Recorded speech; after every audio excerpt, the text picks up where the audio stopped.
perangkat, tidak hanya handphone, tidak hanya laptop, tidak hanya iPad, tapi juga internet itu sudah terhubung ke perangkat macam-macam, dari perangkat rumah tangga seperti kulkas, lampu, mesin cuci, dan juga perkakas lainnya seperti traktor, mobil, semuanya Internet of Things.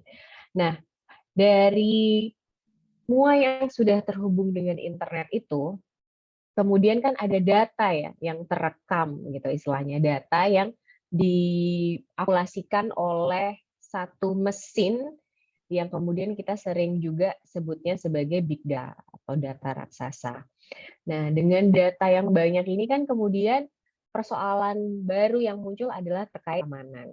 Karena ada identitas diri kita di situ, ada perilaku kita di situ yang terpotret selama ini menjadi tren, dan kita perlu punya kesadaran terhadap keamanan data. Jadi saya berharap teman-teman punya satu pemahaman nantinya ketika sharing di siang hari ini tentang pentingnya kita itu mengamankan data, karena kita tidak bisa sepenuhnya rely on pemerintah maupun lembaga penyedia jasa aplikasi di swasta gitu ya.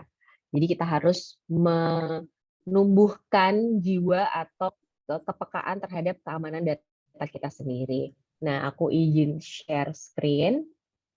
Oke, apakah sudah terlihat? Ya, sudah masuk. Oke. Aduh, ini template-nya. Screen and share below exposure. Wait. Yes. Oke. Semoga sudah bisa dilihat teman-teman. Kita akan ngomongnya hari ini tentang keamanan data digital.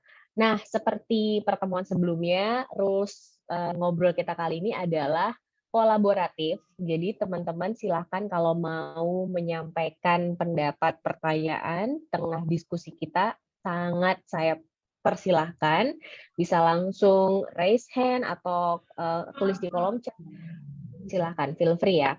Oke, kita mulai soal keamanan data digital. Nah, ada 3 hal yang mau aku sampaikan di pertemuan kita kali ini. Soal Indonesia Today, apa sih yang terjadi di Indonesia saat ini terkait keamanan data.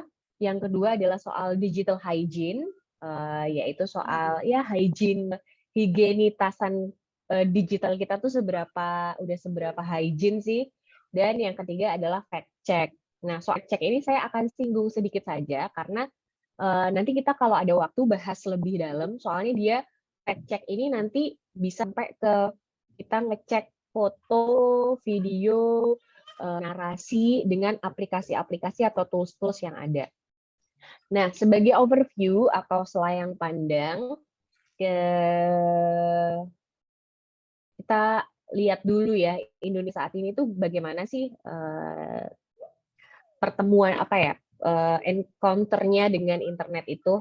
Jadi per pertengahan 2022 baru nih per pertengahan 2022 ini APJI, Asosiasi Penyelenggara Jasa Internet Indonesia, itu mencatat sudah ada diperkirakan 210 juta jiwa atau 77% penduduk Indonesia yang terkoneksi internet.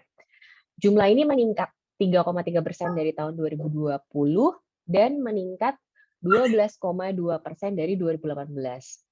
Ini apa?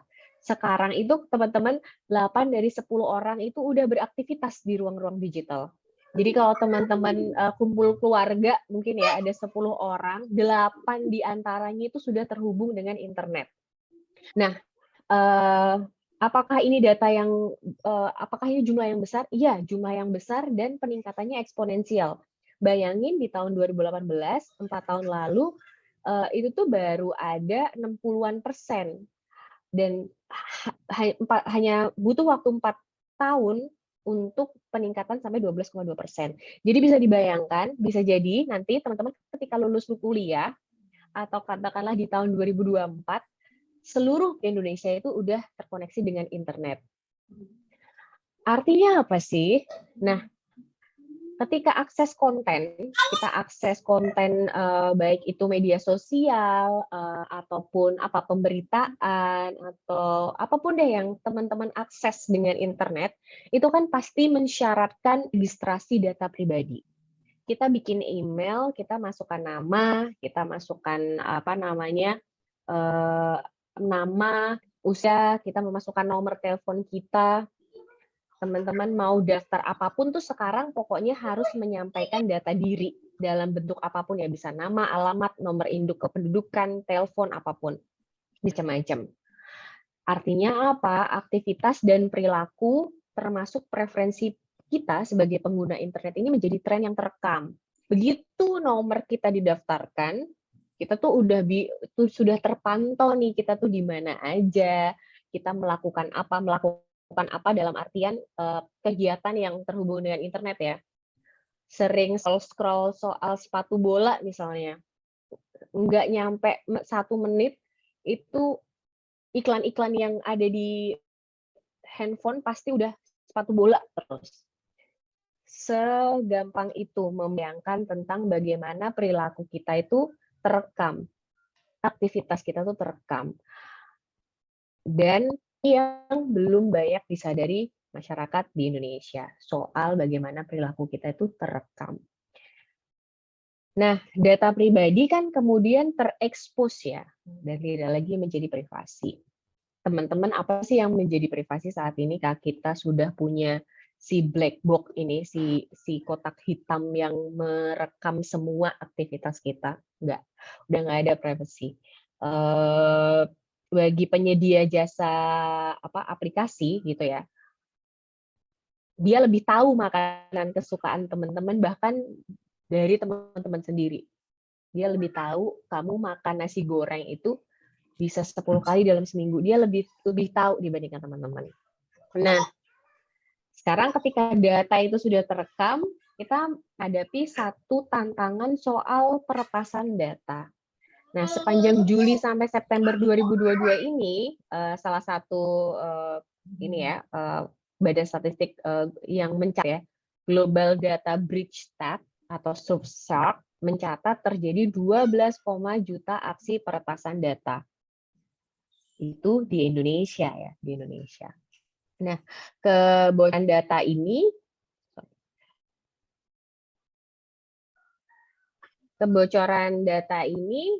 tidak hanya karena ada aksi-aksi dari hacker, tapi juga bisa berangkat di kecerobohan dari pihak kita sendiri. Kebocoran data dapat bersumber dari kebocoran. Misalnya aja kalau teman-teman ingat, di September 2021, 1 tahun lalu, KPU itu memampang data nama dan NIK, nomor induk kependudukan kita di lamannya. Kan sebuah kecerobohan ya ketika nama dan identitas kita terpampang gamblang gitu di laman mereka. Padahal kita ingat sekarang itu nomor induk kependudukan atau KTP ataupun foto kita tuh semudah itu bisa digunakan misalnya untuk mengajukan pinjaman online. Jadi sebagai sudut pandang kita tuh saat ini memang sudah jadi masyarakat digital, sudah jadi masyarakat yang terkoneksi dengan internet.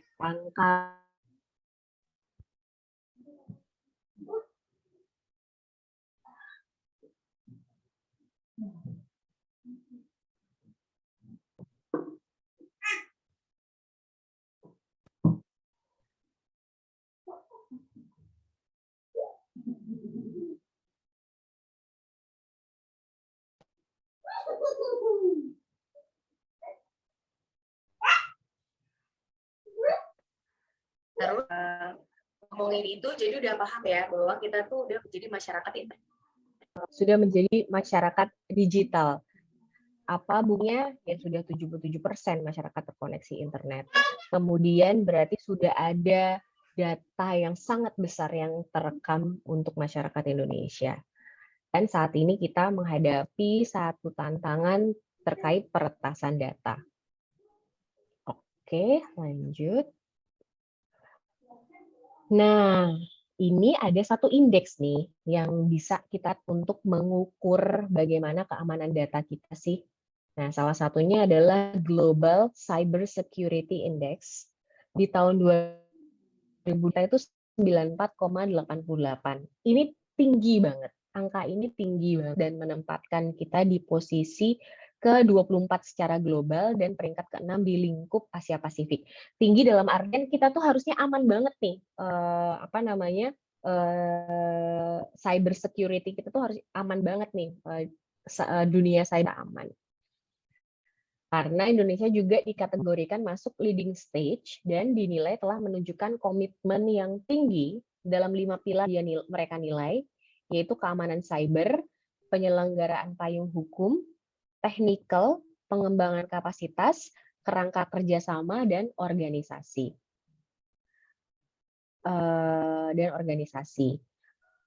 Tapi, sebelumnya dalam payung hukum ini, kita patut mengapresiasi kerja pemerintah dan DPR sejak disahkannya UU Perlindungan Data Pribadi baru nih 20 September lalu banget menjadi langkah awal nih untuk pengamanan data digital.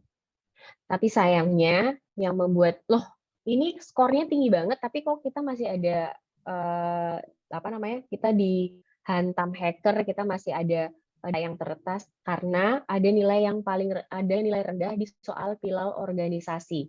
Pilar organisasi ini mengukur koordinasi pembuat kebijakan dan pengembangan keamanan cyber yang mencatatkan skor paling rendah. Skornya yaitu 7,84. Jadi walaupun secara umum kita itu mencapai skor yang tinggi dalam keamanan cyber, tapi ada satu pilar yang ini nih goyah nih, yaitu soal pilar organisasi. Nah, ini sedikit juga banyak ketika kita membaca data dan memahami sesuatu ya, ada hal dalam konteks keamanan cyber, kita dinilai baik, kita dinilai leading stage, tapi ternyata ada satu pilar yang tidak kuat, dan itu yang menyebabkan kita masih menghadapi situasi rentan terhadap peretasan. Oke, nah dalam UU Perlindungan itu, di UU Perlindungan itu kan step-nya itu ada yang levelnya internasional, ada yang levelnya nasional. Nah, UU Perlindungan yang disahkan DPR kemarin, UU Perlindungan Data Pribadi itu kita patut apresiasi tadi ya, karena setidaknya sudah memenuhi 4 prinsip perlindungan. Ini perlindungan apa aja sih? Nih, ini sekalian aku kaitkan dengan keseharian kita ya. Soal 1, data diambilnya dengan persetujuan dari pemilik. Teman-teman mungkin ingat ataupun sering menemukan ketika kita registrasi ataupun registrasi ya, ataupun punya download aplikasi baru, itu pasti muncul pop-up ditanyain apakah kamu setuju dengan persyaratan berikut ini. Terus bahwa aplikasi ini akan mengakses mikrofon, kamera, kontak, dan sebagainya. Nah, itu kan sekarang ternyata tidak semua aplikasi menerapkan itu, hanya beberapa aplikasi saja yang menerapkan itu. Makanya dibikin undang-undang payung hukum agar semuanya harus berdasarkan konsen atau berdasarkan persetujuan dari kita sebagai pengguna, bahwa yang data diambil ini apa aja, tentang dan seberapa lama. Jadi harus melalui persetujuan dari pemilik. Yang kedua, prinsip kedua adalah data yang diambil dibatasi penggunaan dan waktu. Jadi kayak juga selamanya, karena memang nih selagi kamu di dekatmu itu ada HP, ada mungkin aplikasi yang bisa mengakses mikrofonmu, pembicaraanmu tuh bisa terekam semuanya. Ada yang bisa mengakses aplikasi yang minta permission untuk mengakses kameramu ini nyala terus tanpa sepengetahuan kamu. Itu yang kayak aku nggak teman-teman sudah dalam tingkat awareness seberapa, nanti kita akan discuss tentang ini, tentang keamanan ini, bahwa sengeri itu sebenarnya, bukan sengeri itu sih, setidak berjarak itu kita dengan handphone kita, dan betapa data saya ngomong ini tuh terekam ternyata tanpa sepengetahuan saya mungkin. Itu kemudian Yang ketiga adalah data akurat, terbarui, dan ada hak koreksi pemilik data. Jadi sebagai pengguna internet, kita tuh punya hak koreksi data, punya hak untuk pada penyedia jasa ya, misalnya pada Google untuk mengoreksi data, memperbarui data, baik itu misalnya alamat, usia, dan segala macam. Kemudian yang penting adalah menjamin keamanan dan kerahasiaan data. Ini yang jadi yang masih jadi momok besar di negeri ini tentang menjamin keamanan data. Nah, itu kondisi terkini kita soal keamanan data. Apa relevansinya dengan literasi digital? Ini adalah pilar yang penting banget ketika kita ngomongin kita terjun menjadi bagian dari masyarakat digital 4.0 atau 5.0. Kita harus tahu, punya awareness ya, punya kesadaran terhadap keamanan data. Nah, sebagai ice break di 20 menit pertama ini, sebelum ngomongin peretasan data, aku mau tanya dulu ke teman-teman, teman-teman itu setahu apa sih soal ini, misalnya prinsip perlindungan data, bahwa data yang diambil dari kita itu harus melalui persetujuan kita. Nah, oke, aku buka sesi diskusi ya. Silakan, mungkin ada yang mau memulai sharing tentang pengalaman atau pengetahuan teman-teman soal keamanan data ini seberapa banyak sih, gitu, biar kita bisa jalan bareng nih untuk explore tentang keamanan data.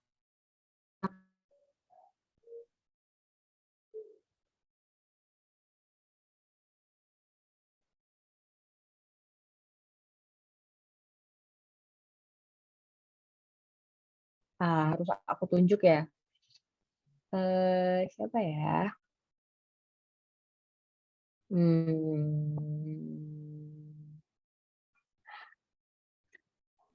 Hana aja deh.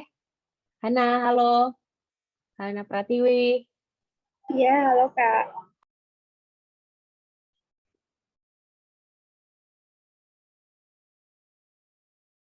Dor, Hana.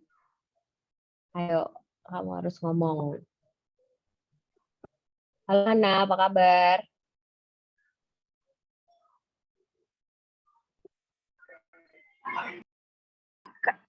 Iya Kak.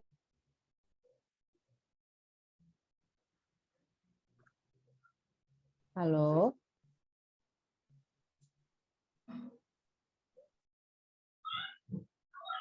Oke. Halo Hana. Kayaknya aku yang kendala internet nih. Hana, dengar suara saya? Iya Kak, dengar.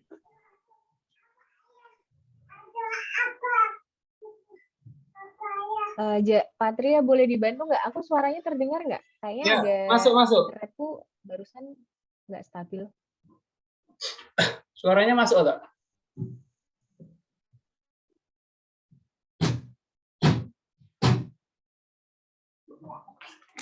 Suaranya oke. Halo.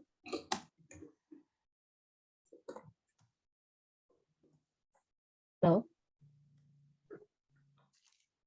Cek. Ya. Yuk, rekan-rekan, ada sesi diskusi. Silahkan untuk dimanfaatkan sebaik mungkin.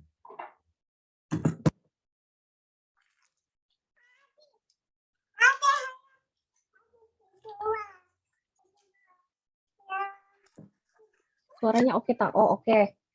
Oke, ya udah. Berarti Hana bisa dengar suara saya?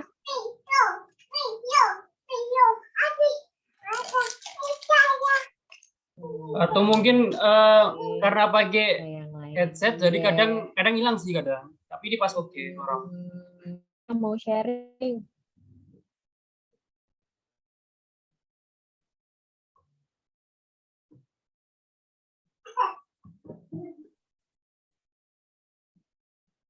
Aku yang bingung ya.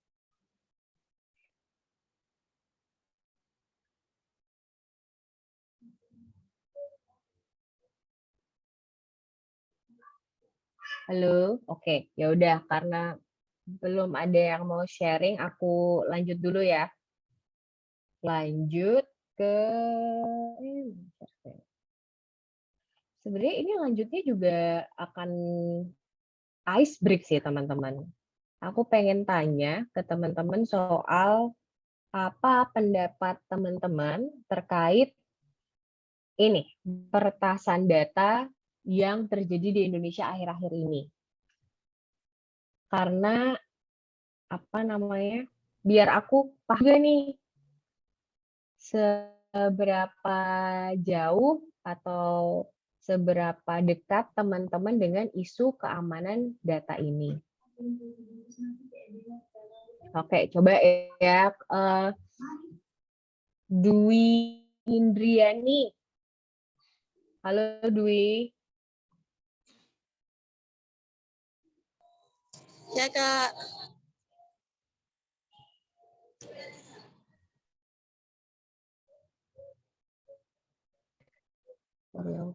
Bentar. Oke, maaf aku barusan kepetal. Halo Dwi Indriani. Ya, Kak. Halo, Kak.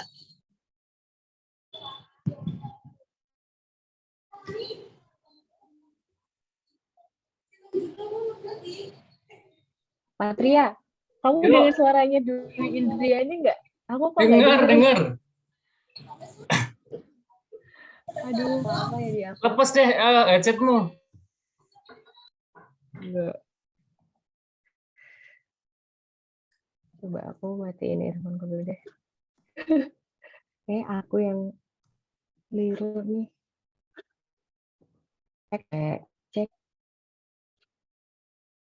Ya, oke. Aku matiin Bluetooth-ku dulu.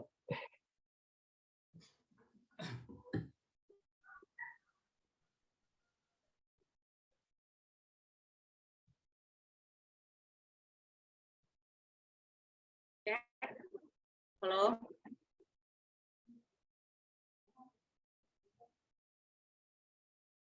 Halo, Pak. Ya, halo. Oh, aku yang nggak dengar. Oke, Halo. Dwi Indriani, silakan sharing dong.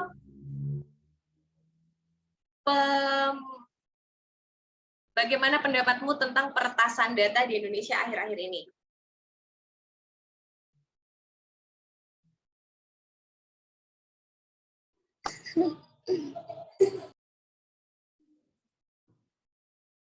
Ya, Dwi, silakan Dwi.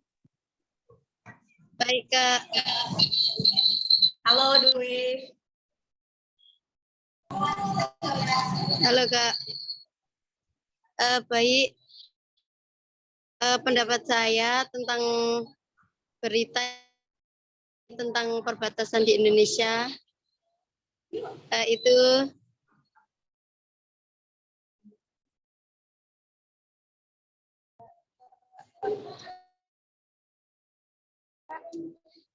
tadi, mohon maaf Kak, tadi pertanyaan gimana Kak? Ini kurang itu.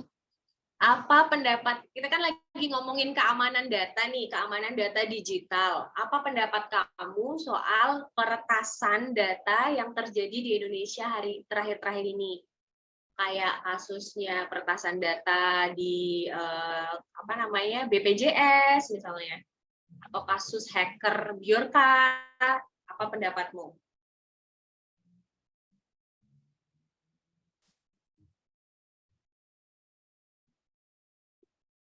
Boleh saya menjawab aja, Kak, membantu boleh. di Abi Wahyu Ramadhani, silakan Bi. sepertinya itu mengecewakan ya, Kak. Kita udah ngisi data-data NIK, terus data-data diri kita, foto, terus KTP, semuanya udah dimasukin ya ke input lah. Kok bisa-bisanya data tersebut tuh bisa kehack. Lah, gimana itu sistem sipoknya, keamanannya itu gimana itu loh, kok sampai-sampai data kita itu kebocoran, padahal data kita itu penting, bisa disalahgunakan seperti pinjaman online, tiba-tiba ada tagihan, kan kita nggak tahu tiba-tiba ada kiriman suruh bayar segini-segini, padahal kan kita nggak tahu kok bisa terjadi. Ya seperti yang kemarin itu yang SIM katanya, terus BPJS kok bisa bocor itu loh. ya sih apa mengecewakan lah intinya kok bisa sampai kebocoran. Oke, Gitu jadi aja sih Kak. kamu termasuk ini ya, sering mengikuti pemberitaan soal peretasan data ya? Yang kemarin booming sih yang tentang Bjorka itu apa gara-gara Bjorka kita tahu kalau data kita tuh ternyata bocor. Oke. Kalau Bjorka nggak muncul berarti kita kan ngasihnya nggak tahu kalau data kita tuh bocor. Oke, siap. Thank you Bi udah sharing. Teman-teman yang lain ada yang mau share seberapa tahu sih teman-teman soal peretasan data digital di Indonesia? Yang mungkin mau sharing? Kalau menurut saya pribadi sih keamanan terkait apa sih namanya, data tadi itu di Indonesia itu masih sangat-sangat kurang aman ya, Mbak. Soalnya kan akhir-akhir ini juga banyak media yang memberitakan tentang hacker gitu yang berhasil meretas data-data apa yang namanya, data-data seperti BPJS atau KTP di Indonesia itu sih. Jadi apa sih namanya, harapan saya sih semoga negara Indonesia bisa memperbaiki lagi keamanan terkait dengan apa sih terkait Siap. hacker itu sendiri sih, Mbak. Thank you. Ini thank you ya. Satu lagi sebelum aku lanjut ke topik selanjutnya, siapa yang mau share? Mungkin yang cewek dong. Laila Nur Hasanah mungkin? Atau Sinta, silakan. Satu lagi, terus kita lanjut. Sinta mungkin, Sinta Purwitasari.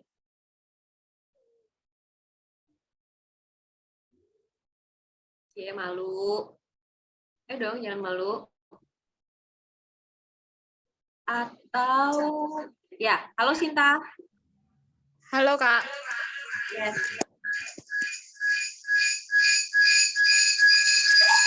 Zoom-nya barengan temen dimatiin satu.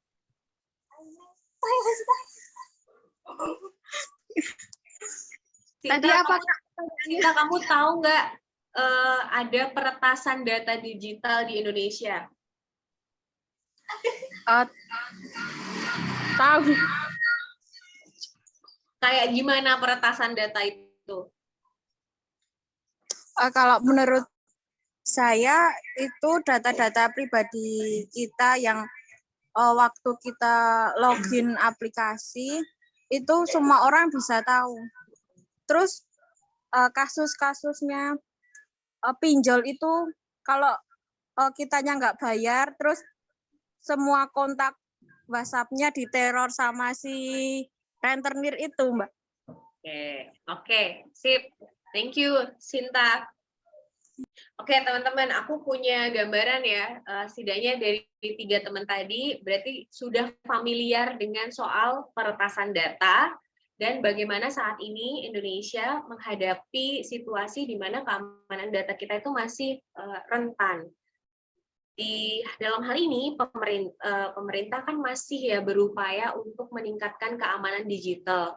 Di tengah infrastruktur digital yang terus dibangun, memang keamanan data ini rada lamban diurusnya. Jadi kalau boleh dibayangkan, sekarang itu kan kita semuanya digitalisasi ya. Dari daftar apapun sekarang udah via online gitu kan. Udah bisa via online. Tapi persoalannya di tengah penyiapan infrastruktur digital yang baik ini, pemerintah semacam luput untuk ngomongin soal keamanan data. Nah, disitulah aku mau share pentingnya kita sebagai masyarakat ataupun publik untuk punya konsep tentang digital hygiene. Apa sih digital hygiene ini? Oke, aku akan bahas digital hygiene ini. Aku tahu dari kala itu kita Kompas kolaborasi dengan Google untuk ngomongin tentang bagaimana kita punya keamanan, mengamankan data diri kita sendiri. Yaitu kita perlu membangun perisai keamanan digital. Nah, kenapa kita perlu membangun perisai keamanan digital ya? Karena kita nggak bisa sepenuhnya bertumpu pada pemerintah. Saat ini kan yang ada memang masih jelek ya, kayak tadi harapan teman-teman, harapan Gang, harapan Abi, kalau ya harusnya pemerintah tuh jangan sampai dong data-data kita ini bocor, yaitu harapan kita, tapi pemerintah sendiri kan banyak blundernya, banyak masih belum siapnya, dan enggak apa, kita berikan kesempatan untuk pemerintah membangun infrastruktur keamanan digital yang baik, sembari kita juga memperkuat keamanan data kita sendiri. Nah, jadi yang aku mau sampaikan ini yang lebih apa ya, teknik yang lebih praktik, yang dekat dengan kita di tengah situasi keamanan data yang kalau tadi dibilang bisa kita data diri kita digunakan untuk pinjaman online, berarti rugi kan, akan sangat merugikan kita kan, kita nggak pakai, kita yang ditagih.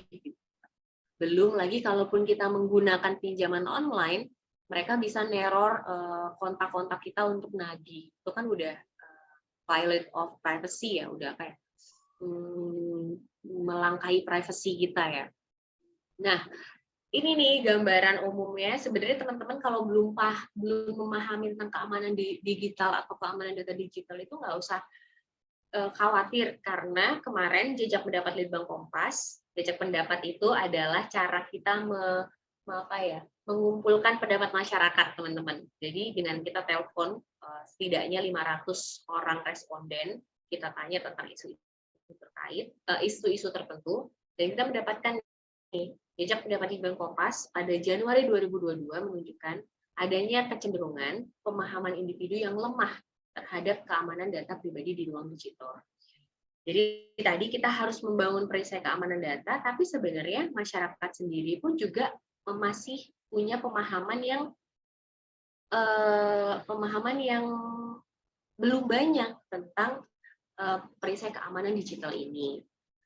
Hampir separuh responden itu tidak tahu atau tidak menyadari kalau aktivitas daring kayak browsing, kamu belanja online, dan aktivitas di media sosial lainnya merupakan sumber data yang penting, dan itu tuh ternyata terekam tanpa sadar. Separuh masyarakat itu nggak sadar kalau dengan menggunakan handphone itu mereka tuh mencatatkan semua kegiatan di situ, karena ini mikrofon sebenarnya selalu on, kamera selalu on gitu kan, jadi nggak sadar.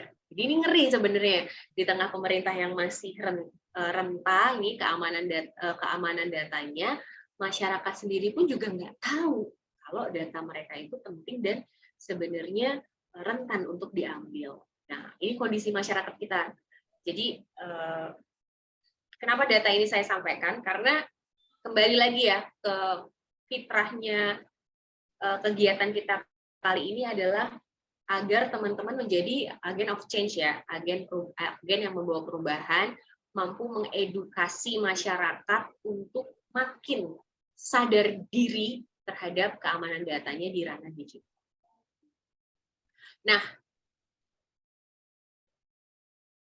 ice break.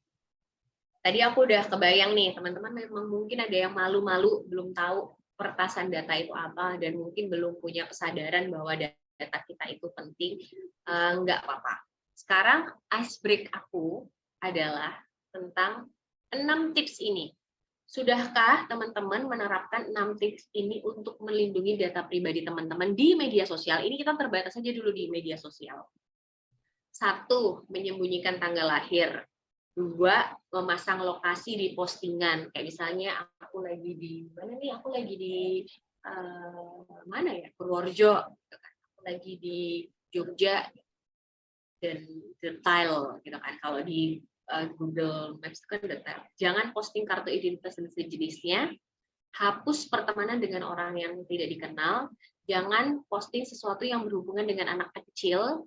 Lalu jangan terlalu menunjukkan situasi pekerjaanmu. Ini sumbernya langsung dari patroli cyber ya. dari patroli cyber itu adalah unit dari kepolisian RI yang fokus untuk memantau dan memberantas perilaku kriminal di dunia cyber. Nah, dari 6 tips ini, aku mau teman-teman nanti tulis di kolom komentar. Jadi kayak formatnya bisa gini, satu sembunyikan sudah menyembunyikan, atau pokoknya intinya aku pengen tahu nih teman-teman udah sampai mana nih ngomongin soal melindungi data pribadi. Aku kasih contoh ya di kolom chat. Sorry, aku tetap share dulu. Share, terus di chat. Nanti teman-teman jawabnya gini. Sudah. 2. Belum. 3. Sudah. 4. Belum. 5. Belum. Masih suka posting anak-anak. 6. Belum. Nah, oke. Silakan, ini momen merefleksi diri. Apakah dari 6 tips ini udah teman-teman aplikasikan di keseharian atau belum, atau boleh deh jawabannya, boleh misalnya kayak baru mau menerapkan gitu, boleh jawaban kayak gitu. Jadi Patria izin, ini aku akan off dulu selama mungkin berapa? 5 menit? 5 menit kali ya? Cukup lah ya. 5 menit untuk teman-teman refleksi diri. Ya deh, 5 menit refleksi diri. Udah belum sih menerapkan tips sederhana ini untuk membantu perisai diri biar tidak meminimalisir kejadian data breach. Oke, waktu dipersilakan.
Ini loh.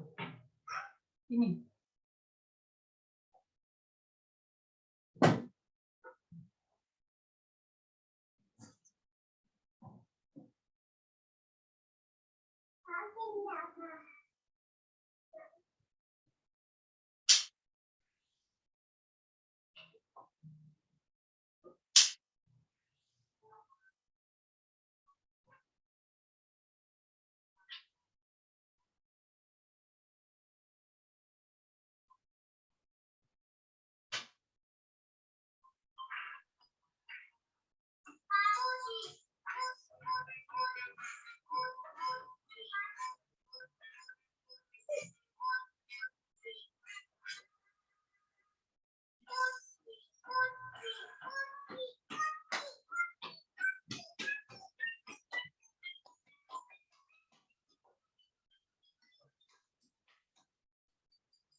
Dua bayi kecil berlompatan, satu terjatuh dan terbentur. Mama menelpon dokter dan dia berkata, tidak boleh lagi berlompatan.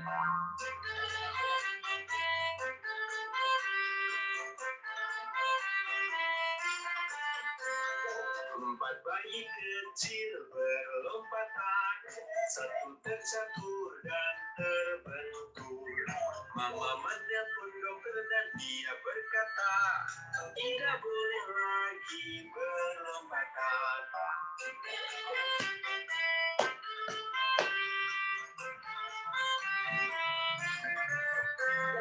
Tiga bayi kecil berlompatan, satu terjatuh dan terbentur.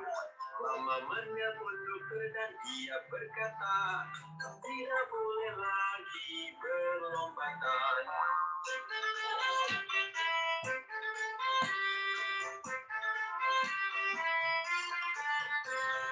Dua bayi kecil berlompatan, satu terjatuh dan terbentur.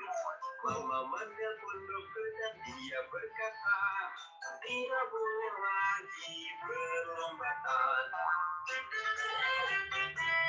Patria, aku izin review 5 menit sekalian ya, untuk lihat mana yang paling banyak belum diaplikasikan. Gimana? Aku izin 5 Hah? menit review dulu jawaban teman-teman untuk melihat mana yang paling belum diaplikasikan. Oke, siap. Oke, kamu juga isi ya, Patria? Isi dong, kan aku mahasiswa hari ini. Oke, siap.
Ayo kerja dulu.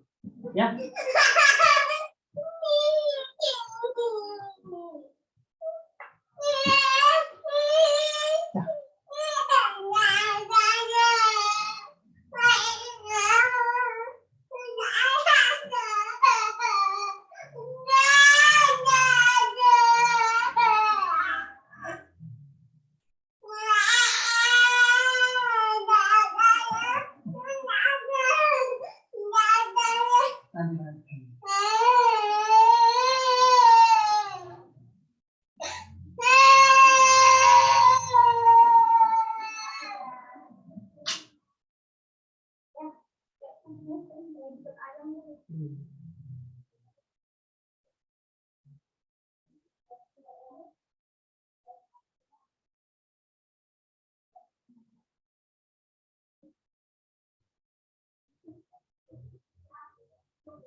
Oke, teman-teman.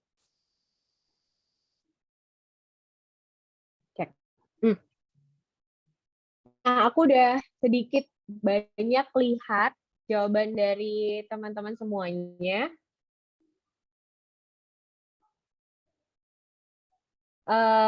Ini aku ada beberapa yang ada yang checklistnya ke semua udah diaplikasiin.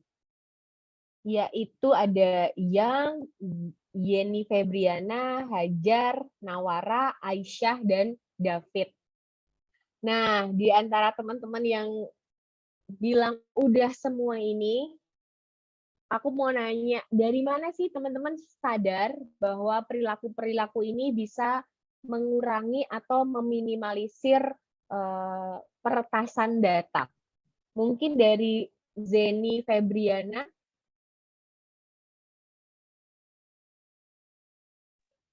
Iya, Kak.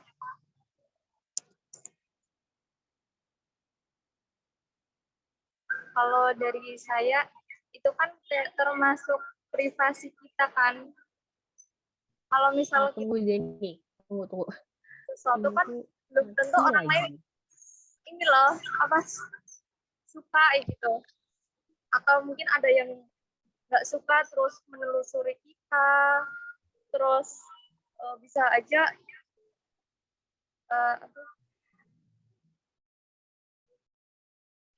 digunakan dalam kejahatan, kan bisa aja gitu, Kak.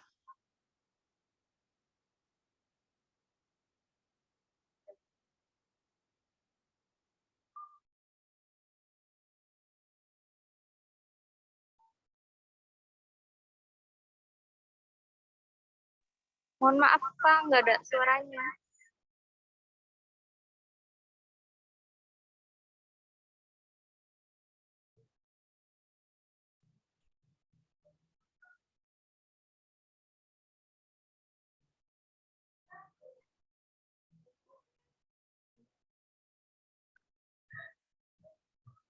Udah denger ya?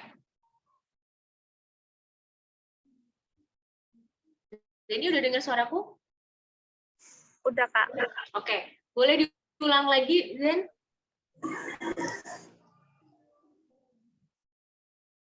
Dari mana kamu awalnya tahu ini tips-tips yang bisa diterapkan untuk menghindari peretasan data?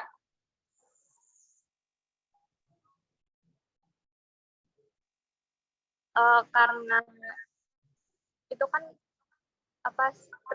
privasi kita kan, Kak. Kalau misal kita posting kayak di suatu tempat terus dikasih lokasi, kan belum tentu orang lain itu suka tuh sama kita.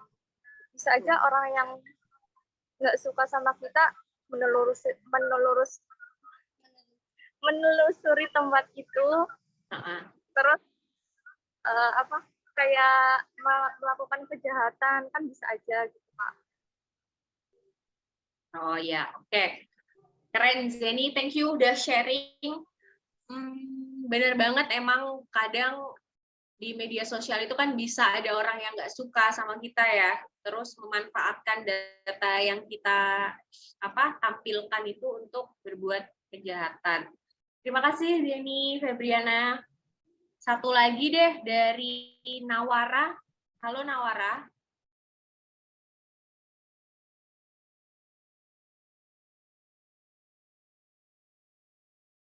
Nawara, atau ada juga Hajar, Aisyah, David, silakan yang mau berbagi karena kalian udah keren melakukan tips-tips data aman.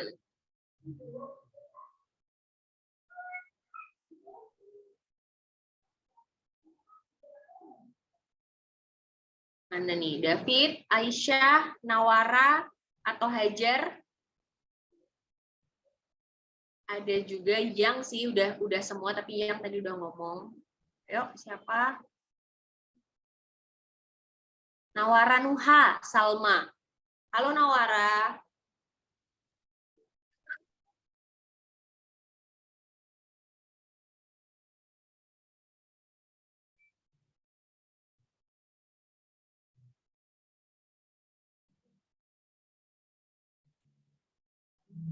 Oke, belum respon ya Nawara.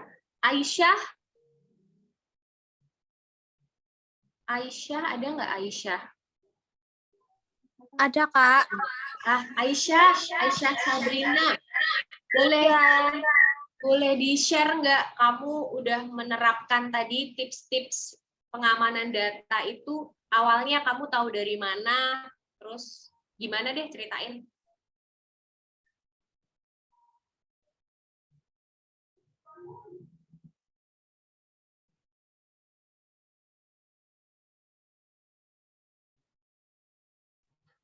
Maaf kalau lewat sini aja ya Kak, temennya saya keluar. Oh iya. Lewat lain-lain ya, nggak apa-apa, nggak masalah. Tadi gimana Kak? Ini Jadi kamu kan udah jawab sudah semua kan dari tips-tips pengamanan data tadi. Ya. Nah, iya. Nah, boleh nggak di-share, kamu tuh awalnya tahu dari mana kalau itu penting untuk diaplikasikan demi melindungi data diri kita? Karena menurut saya data pribadi itu nggak boleh sembarang orang tahu. Terus itu juga bisa apa ya? Disalahgunakan juga sama pihak lain, nggak cuma apa ya? Dan saya lebih suka private. Terus intinya untuk menjaga keamanan aja sih Kak. Gitu. Awalnya tuh, wah aku nggak mau nih share lokasiku lagi di mana, itu tumbuhnya dari kamu tahu ada kasus orang di retas datanya dari situ atau gimana? Atau memang udah tahu aja aku nggak mau share aku lagi di mana, atau aku nggak mau share aku lagi ngapain gitu di tempat kerja atau di tempat kuliah. Nah itu tuh awalnya munculnya dari mana? Kalau saya dari diri sendiri Kak, karena ya nggak mau aja orang lain tahu gitu. Lebih enak privacy gitu daripada orang lain tahu gitu. Oke, thank you. Kamu Aisyah ya? Thank you Aisyah. Iya. Introvert. Oke, itu beberapa teman-teman yang aku tadi lihat udah checklist semuanya hal-hal yang dilakukan untuk melindungi data pribadi di media sosial. Jadi teman-teman, kadang tuh ketika kita ngomongin data, itu tuh tidak selalu misalnya nomor induk kependudukan, tidak selalu alamat kita, tidak selalu yang dimaksud data itu tidak selalu itu ya, nama, tanggal lahir, itu nggak selalu itu, tapi bisa macam-macam, termasuk perilaku kita. Nah, dari jawaban-jawaban teman-teman tadi, ada beberapa yang dijawab yang belumnya banyak. Kalau sembunyikan tanggal lahir ini mayoritas udah menyembunyikan tanggal lahir. Kenapa tanggal lahir harus disembunyikan? Sesimpel ini deh, ada oknum-oknum yang suka cari-cari gitu dengan kamu ini ya Aries ya, kamu Pisces ya, kamu Capricorn ya, gitu-gitu. Terus ketika yang diajak ngobrol itu merasa wah dia tahu aku banget, padahal itu sebenarnya salah satu modus penipuan ketika kita menganggap diri kita, wah aku terkenal, aku dikenal orang lewat tanggal lahirku, lewat apa ya, zodiakku gitu. Itu adalah bibit-bibit atau modus-modus penipuan. Jadi kenapa sembunyikan tanggal lahir ini perlu gitu. Itu salah satu contoh aja. Terus ini yang poin kedua, ini juga masih banyak yang belum menerapkan. Aku sendiri, to be honest, juga masih suka lupa atau suka sering menaruh postingan dengan aku lokasinya di mana. Tapi aku mencoba juga untuk sebisa mungkin tidak mengupdate aku lagi di mana in daily life every minute. Kalau misalnya kamu posting, kamu udah nggak di tempat itu dan kamu nge-tag tempat itu tuh nggak masalah. Karena yang menjadi problem ketika kamu pasang lokasi di postingan adalah ketika ada orang yang mau berbuat jahat sama kita bisa langsung didatengin kan. Apalagi kadang walaupun munculnya cuman provinsi gitu, tapi tautan Google itu udah bisa sedetail di mana lokasi kita ambil foto tersebut. Dari metadata dan segala macam itu bisa di-track. Jadi lokasi ini memang kadang kita kan pengen ya naruh lokasi kita lagi di mana, tapi ada baiknya juga untuk diminimalisir, untuk meminimalisir data ataupun keberadaan kita diketahui. Banyak contoh yang tidak bisa saya sebutkan satu persatu di sini terkait bagaimana keberadaan kita ini ketika kita posting lokasi ini bisa mengundang mara bahaya. Kemudian yang poin ketiga terkait jangan posting kartu identitas dan sejenisnya, ini udah banyak yang sudah, artinya teman-teman udah sadar ya, setidaknya kesadaran paling basic, kesadaran paling dasar adalah tidak bagi-bagiin data pribadi kita. Ini tuh menjadi sebenarnya dulu tuh KTP tuh dibagi-bagi nggak apa-apa, misalnya untuk verifikasi data akun nggak apa-apa, tapi kan sekarang dengan adanya pinjol ya yang paling utama ya, ini nih jadi perkara banget nih ketika foto KTP aja bisa untuk mencairkan sejumlah dana. Oke, nomor 3 nggak masalah ya, karena udah clear semuanya, kayaknya sudah sadar untuk merahasiakan NIK atau menggunakan NIK pada tempatnya untuk kebutuhan tertentu. Terus keempat adalah hapus pertemanan dengan orang yang tidak dikenal. Ini sulit-sulit gampang ya, apalagi saat ini kan ada gejala di mana ketika kamu semakin banyak teman di media sosial, berarti kamu semakin populer.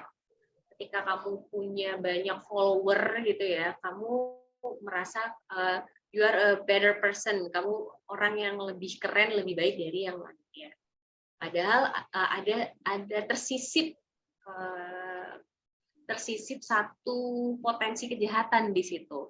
Orang-orang bisa memantau kita kan, para follower ini bisa memantau kita. Ada baiknya untuk misalnya mengunci media sosial kita dan hanya orang-orang yang kita tahu, kita kenal saja yang bisa mengakses. Itu salah satu cara.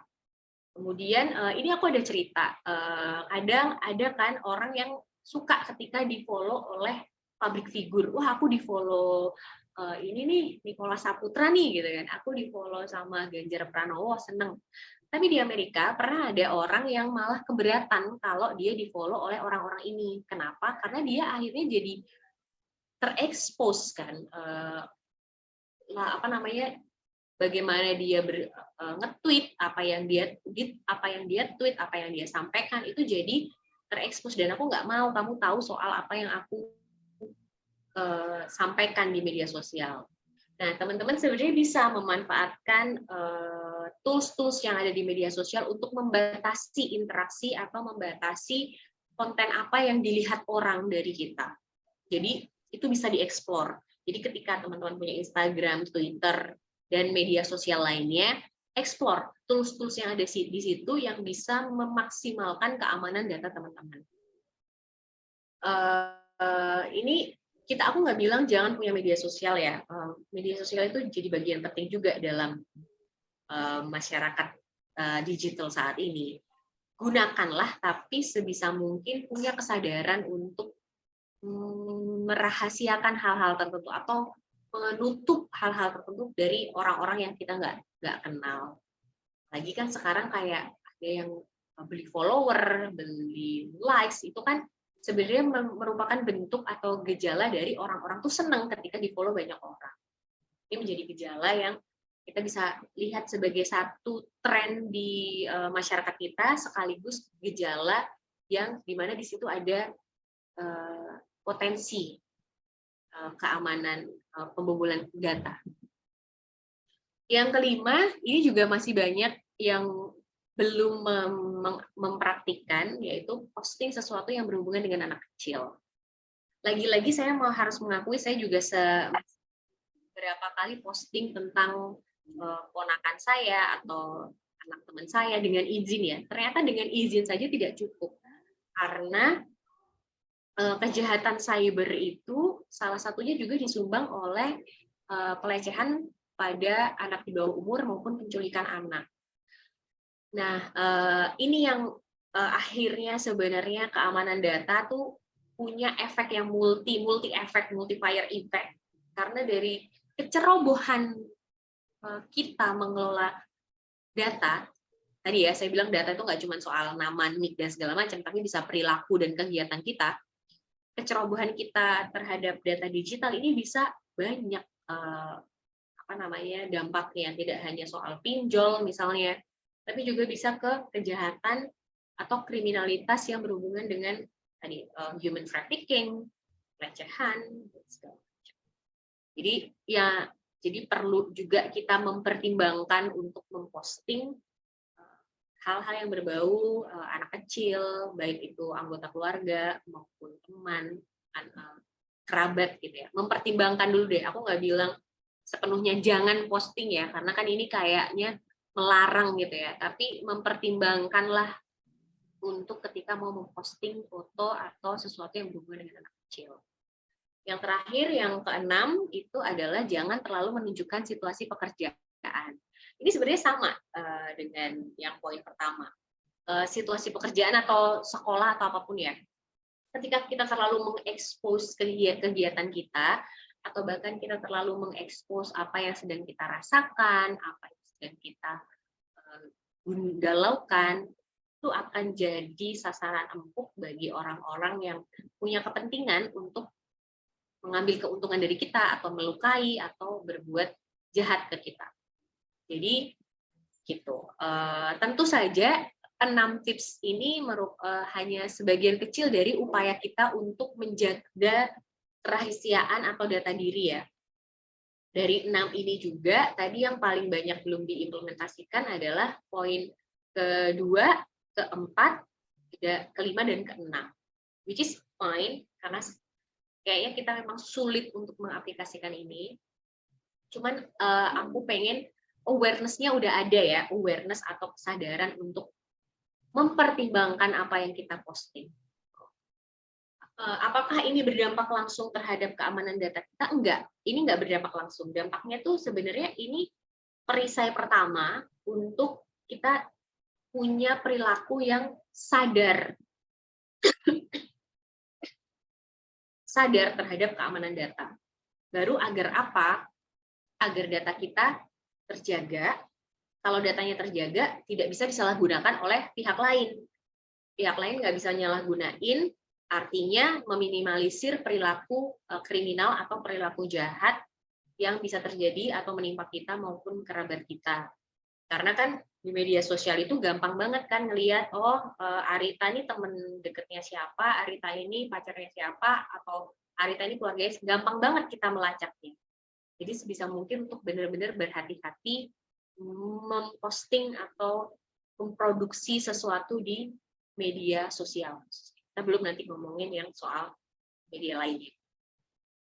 Gitu. Oke. Terus, nah di poin soal perisai keamanan ini, aku juga mau share karena ini sendiri ini hal yang aku tulis sendiri pas awal tahun lalu soal keamanan data, berangkat dari keresahan bahwa tadi kita tuh sudah masyarakat digital tapi nggak sadar bahwa kita itu berada dalam semesta digital. Tadi seperti yang aku sampaikan ya, ketidaksadaran ini tercermin dari masih rendahnya kesadaran masyarakat bahwa data itu, kita tuh produce data every day. Produce data dalam artian gimana? Kita bawa handphone, kita dari titik A ke titik B ke titik C, dan balik lagi ke titik A, itu kita produce data bagi search engine atau penyedia aplikasi. Misalnya saja Google Maps. Kita udah ketebak nih bukan ketebak ya, kita udah terpotret dari kemana aja hari ini, dan itu namanya data. Tanpa sadar kita itu memproduksi data setiap hari. Nah, aku mau sedikit baca. Tadi ya, ketika menjadi cermin. Nah, kita tuh belum tercipta masyarakat yang menerapkan protokol keamanan digital. Sebagian besar masyarakat ini belum menerapkan langkah-langkah pengamanan. Ini sekarang langkah-langkah pengamanan. Kalau tadi kita ngomongin soal tips and tricks di media, sedikit tips and trick ketika mengamankan data di media sosial, kita mau ngomongin sekarang tentang pengamanan data seperti membaca ketentuan keamanan, mengganti kata sandi berkala, dan memeriksa kredibilitas dari layanan digital seperti aplikasi. Nah, teman-teman setiap misalnya mau download, udah download, terus mau menginstall gitu sebuah aplikasi, biasanya kan ada syarat dan ketentuan gitu kan, yang ngomong bahwa nanti data Anda akan kami rekam, terus pengamanan data, syarat dan ketentuan soal bagaimana aplikasi ini akan bekerja, kurang lebih kayak gitu. Itu kalau hasil survei bilang masih banyak nih yang nggak baca itu, masih ya udah agree aja tanpa membaca. Padahal mempelajari aspek dan ketentuan yang berlaku dari aplikasi ini penting untuk kita menilai keamanan penyelenggara sistem elektronik atau PSE.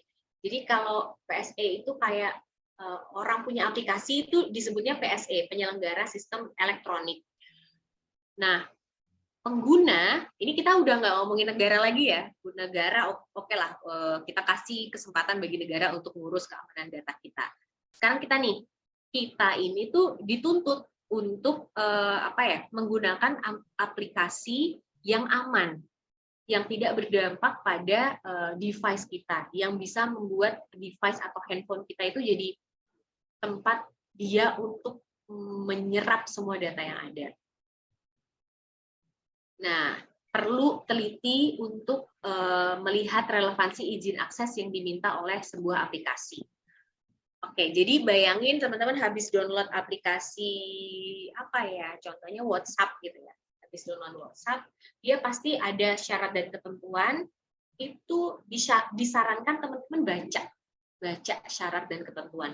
Sejauh mana sih WhatsApp ini akan menggunakan data yang kita produce di keseharian, dan juga teliti aplikasi ini minta izin akses ke apa aja.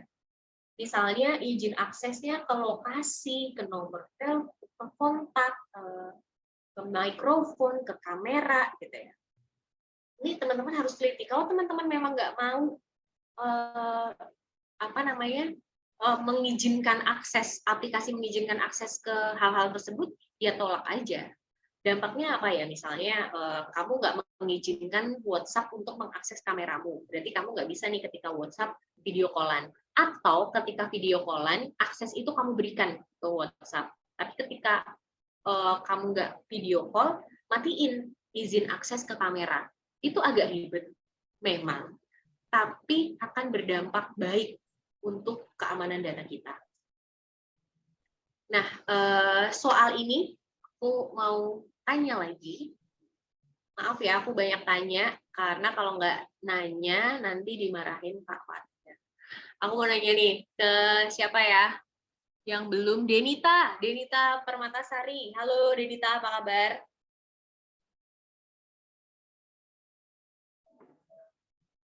Halo Denita.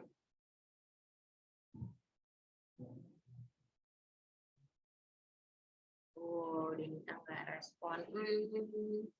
Biasanya cowok nih yang ngerti nih. Siapa yang mau share? Muhammad Iqbal, mungkin Iqbal?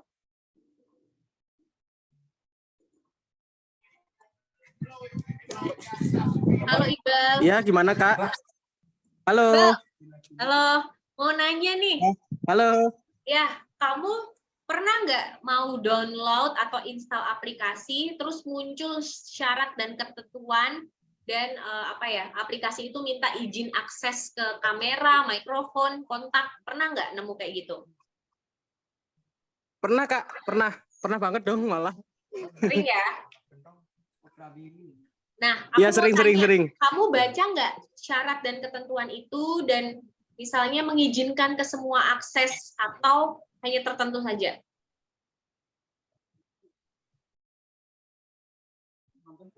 Biasanya itu kayak ke kamera, terus kemudian kontak, penyimpanan juga sih. Jadi kamu. Tapi kalau di HP sekarang biasanya kalau begitu biasanya muncul peringatan. Betul, benar-benar. HP sekarang muncul peringatan kalau kita pakai mikrofon atau kamera gitu ya. Tapi kamu sadar nggak kalau ketika kita ngasih izin akses ke kontak ataupun ke kamera dan mikrofon, itu tuh mereka merekam semua aktivitas kita, kamu sadar nggak? Sadar, Kak. Oke, mantul. Sadar itu, terus cara pengamanan kamu misalnya gimana? Ada nggak yang kamu lakukan untuk mengamankan data? Misalnya nih, Nggak jadi kamu kan download. nggak jadi. Oke, bener. Kalau udah aplikasinya aneh-aneh, mending nggak usah di-download ya. Ya, mending ganti link. Oke. Sip. Thank you, Iqbal. Ya, Udah Kak. sharing. Yang lainnya satu lagi, ngomongin soal syarat dan ketentuan saat download dan izin akses. Siapa ya yang mau share? Iqbal tuh nggak ada kepalanya fotonya ya. Alfi atau Ana Lutfi, Alfi Zainul atau Ana Lutfi?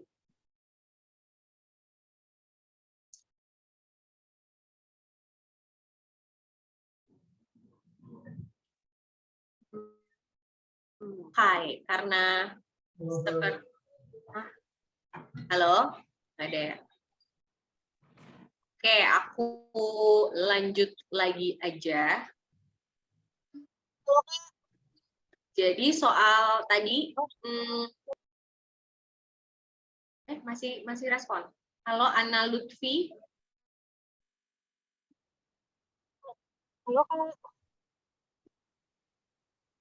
Halo, udah. Alfi, Ana, kamu pernah nggak ketika download atau install aplikasi itu terus ada syarat dan ketentuan gitu, kamu baca atau kamu langsung setuju? Biasanya dilihat dari rating aplikasinya dulu sih, Kak. Kalau misalnya rating aplikasinya udah bagus, biasanya langsung setuju aja. Tapi kalau rating aplikasinya masih meragukan, biasanya dibaca dulu.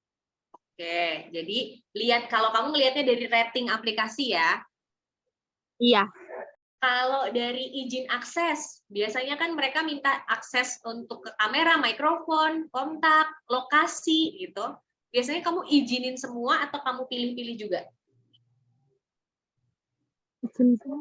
Kalau aku dipilih-pilih. Biasanya kalau lokasi sama kamera itu nggak selalu aku aktifin. Oke. Ya. Sip. Ini Alfi atau Ana? Ana. Alfi, kalau Alfi gimana, Vi?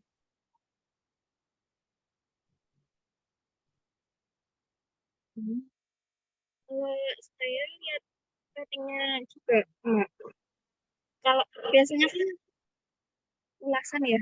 Biasanya kan ada ulasan, misal aplikasi ini bagus apa-apa kayak gitu. Kalau misal ulasannya jelek-jelek nggak jadi download. Oke, jadi sama ya di bagian ulasan ya. Oke. Ulasan ini menarik nih teman-teman, bisa juga dijadikan pertimbangan kita ketika mau mendownload aplikasi tertentu. Tapi sebenarnya yang mau aku sampaikan itu adalah tentang ketika kita membaca syarat dan ketentuan itu, kita jadi punya kesadaran untuk misalnya membatasi konten-konten apa yang mau kita share di si aplikasi itu. Misalnya aja, kita nggak usah ngomong aplikasi besar seperti WhatsApp, Facebook gitu ya. Ada aplikasi yang mungkin hanya sebagian orang download, misalnya aplikasi yang berhubungan dengan kecantikan misalnya, Lemonade, atau aplikasi yang berhubungan dengan fashion. Itu kan kayak nggak ada hubungannya dengan kamera misalnya, nggak ada hubungannya dengan lokasi misalnya, tapi dia minta akses lokasi. Nah, ini yang perlu teman-teman perhatikan ketika mendownload aplikasi yang dia peruntukannya tidak untuk berhubungan dengan lokasi misalnya, tapi minta akses ke lokasi. Inilah di mana teman-teman mesti jeli. Kalau Shopee misalnya ya, aku sebut aja ya salah satu Shopee atau Grab atau Gojek, dia minta akses lokasi, make sense karena dia butuh untuk tahu kita di mana menentukan titik lokasi penjemputan. Tapi kalau aplikasi-aplikasi lainnya, aplikasi yang tidak ada relevansinya dengan Maps gitu ya, terus dia minta lokasi, nah ini teman-teman perlu banget perhatikan untuk mending tidak diterima aja, tolak permintaan akses itu. Atau misalnya foto gitu ya, foto itu kan menyimpan banyak sekali data kita ya, data dan segala macam. Ada minta akses ke galeri, padahal nggak ada hubungannya nih aplikasi sama galeri. Tolak aja aksesnya. Jadi poin soal kejelian melihat syarat ketentuan dan izin akses ini penting ketika mau mendownload aplikasi-aplikasi yang mungkin di luar aplikasi mainstream yang kita pasti ada di handphone. Jadi poinnya adalah kejelian, karena saat ini masih banyak nih yang belum sadar soal itu, main setuju aja, main kasih izin aja. Padahal itulah sebenarnya celah-celah di mana data kita semua terekam. Jadi poin yang aku mau sampaikan, jeli untuk memberikan izin akses ke aplikasi yang kita mau download. Ada juga kalanya misalnya aplikasi itu misalnya kita dari link gitu ya, bukan dari Play Store ataupun App Store. Itu juga perlu diperhatikan tuh untuk misalnya memasang satu di settingan handphone teman-teman untuk dipasang bahwa tidak akan mendownload aplikasi dari unauthorized developer. Gitu. Ini hal yang remeh, tapi ini adalah bagian penting dalam upaya kita punya perisai keamanan data. Nah, poin kedua yang aku mau sampaikan adalah tentang kesadaran untuk melakukan pergantian kata sandi secara berkala, yang ini belum menjadi kebiasaan. Jejak pendapat Kompas juga nih melihat 67,9% responden, atau katakanlah 7 dari 10 orang di Indonesia itu tidak pernah mengganti kata sandi di akun-akun digitalnya. Ini remeh tapi penting. Mungkin ada juga teman-teman di sini yang sudah mempraktikkan untuk mengganti kata sandi ya secara berkala gitu. Mungkin ada yang sama sekali sekarang baru kepikiran, oh iya ya passwordku di IG itu apa ya, sampai lupa karena nggak pernah diganti. Karena di login terus kan sampai lupa gitu. Nah ini perlu untuk dicek ulang teman-teman. Sekarang apa sih yang nggak ada di handphone kan? Dari perbankan, media sosial, kita coba cek ya. Ada perbankan, media sosial, berita, email, terus YouTube dan segala macam. Aplikasi kita pesen tiket, aplikasi kita pesen kendaraan, aplikasi kesehatan, semuanya ada di sini. Dari yang ada duitnya sama nggak ada duitnya gitu kan. Penting untuk ganti secara berkala password di device teman-teman, di handphone, di laptop, ataupun di iPad. Ini menjadi salah satu upaya kita untuk punya kesadaran terhadap keamanan data yang semakin memperkuat literasi digital kita nih. Nah, lagi nih, siap-siap aku tanya ini.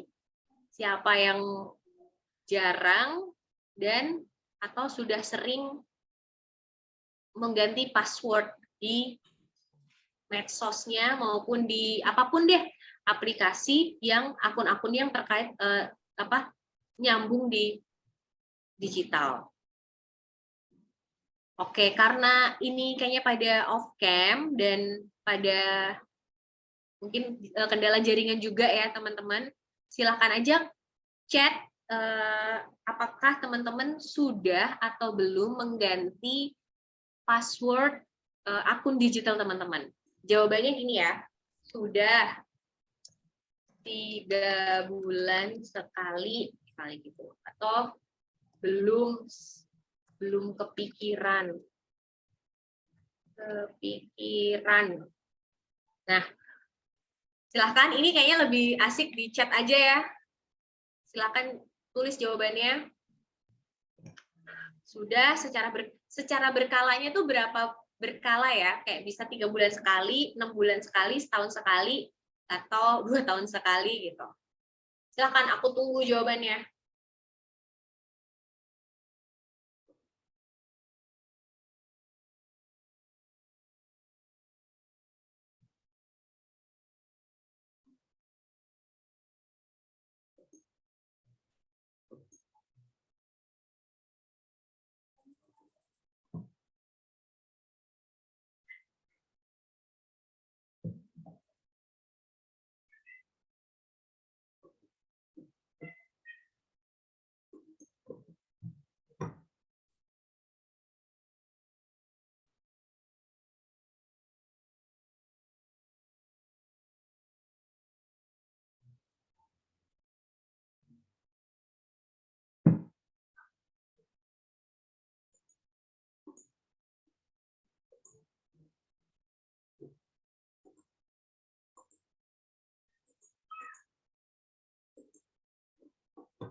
Aku tunggu ya yang belum kasih jawaban di chat.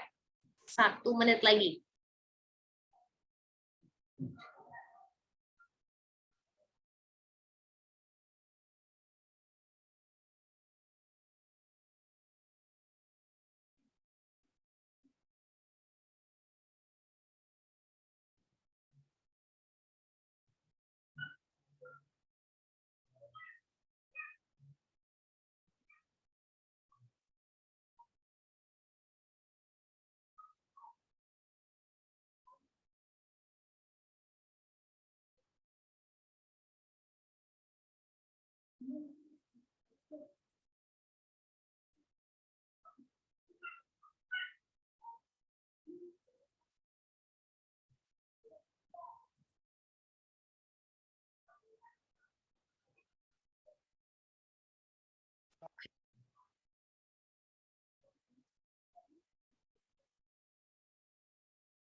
Oke, mari kita mulai bahas. Kalau aku lihat jawaban teman-teman ini, mostly masih pada belum ya. Belum, tapi yang baik secara berkala maupun yang sudah karena ada pemberitahuan Google, ataupun yang sudah karena memang lupa password, terus kemudian diperbaharui, itu nggak apa-apa. Itu kayak blessing in disguise, karena terus akhirnya diperbarui. Nah, untuk yang sudah, tapi karena masih suka lupa, gitu, ini satu perilaku yang lanjutkan teman-teman, karena ini perilaku yang bagus banget. Karena di Google, tadi benar disebut di Gmail itu, kadang ada pemberitahuan misalnya untuk memperbarui sandi kita. Tidak hanya memperbaharui, kadang juga harus diperkuat itu si password itu. Terus ini bagi yang belum ini antara mungkin saya nih kalau berkaca saya zaman dahulu karena males ya. Karena biasanya kan Gmail, medsos itu kan semuanya sudah terbuka otomatis gitu kan, sudah terbuka. Jadi lupa aja mau ganti password. Tapi ada momen ketika saat itu saya buka Gmail, kemudian di bagian data dan keamanan itu muncul bahwa ada aplikasi-aplikasi yang sebenarnya nyedot data tanpa sepengetahuanku. Kala itu kalau nggak salah tuh Canva. Zaman dulu ya Canva sebelum diperbaiki. Ini kayak langsung membuat aku sadar untuk terus mengecek misalnya tentang izin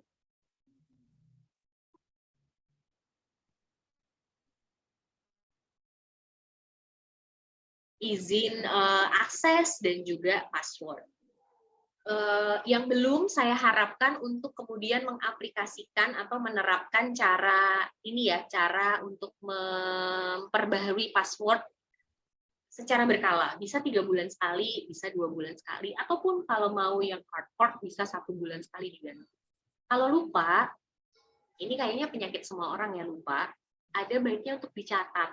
Dan dicatatnya itu bisa ada kan password management, ada aplikasi untuk manajemen password. Tapi kalau masih ragu, ini kan nanti bisa kedetek juga password gue ya.